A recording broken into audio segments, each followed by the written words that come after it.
All right, we want to get you back to this really compelling, awful story today. At least one biker is now under arrest after a serious case of road rage turns into a case of hit and run for your life. Let's break down this video. We'll show you what happened. It was 1:30 in the afternoon on a Sunday in New York City. There's the first bump, we believe, when you see the car come up behind that biker.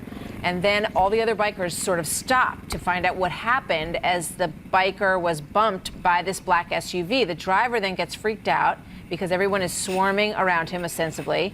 And then look, goes right over one of the bikers who's now been hospitalized. The rest of them then start chasing. The camera that you're looking at is a GoPro. Then they catch up with him, try to open the door of the car, and he takes off, terrified, no doubt.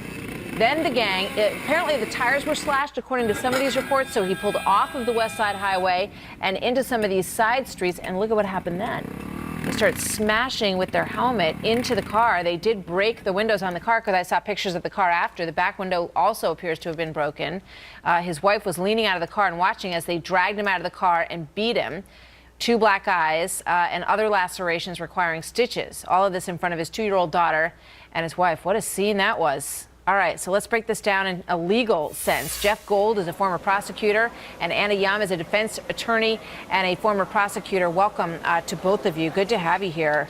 So the big question is, this video, no doubt, is going to be broken down frame by frame as they try to figure out really what happened here, Jeff.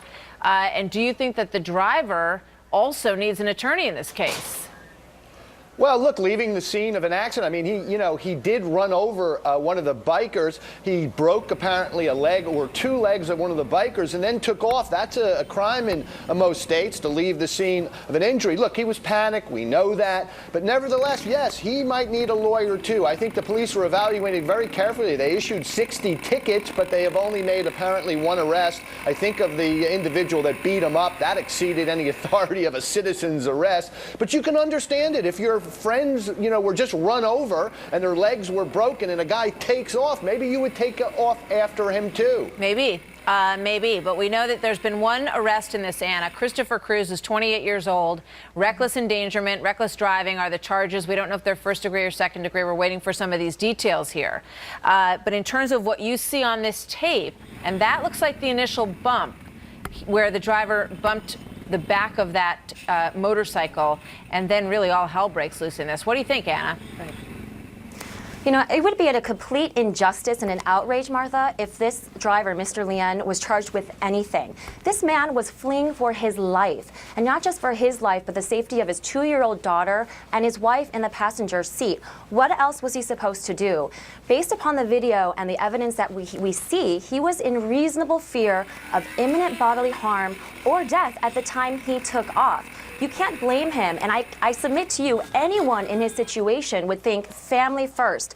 I need to protect my family. And what's really interesting about this case, Martha, is that it's not just a case about bikers' road rage. Right. It goes much deeper than that. It's about gang mentality, power in numbers, intimidation, and violence. Why? Because these bikers felt disrespected. I mean, this group is called Hollywood Stunts, and they gather for the purpose of trying to see what kind of stunts they can pull off in the middle of Manhattan. And there were checkpoints put up because they didn't want them to get into Times Square, because apparently that didn't work out too well last year. So, Jeff, when you look at, all of that as part of this story, I mean, were they, by their presence, endangering people on the streets?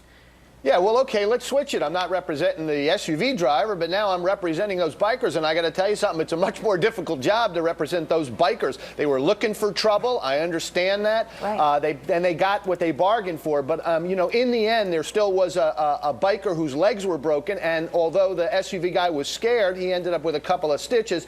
So, it's a big mess. It's certainly not going in the biker's favor, but you can understand what happened here when your friend gets run over. I mean, I don't understand why the police didn't get into the act at some point. They drove for 50 blocks in this case, and we'd love to hear a little bit more about that. And did people start calling 911, either anyone on the bike or anyone in the car, to try to get the police to intervene?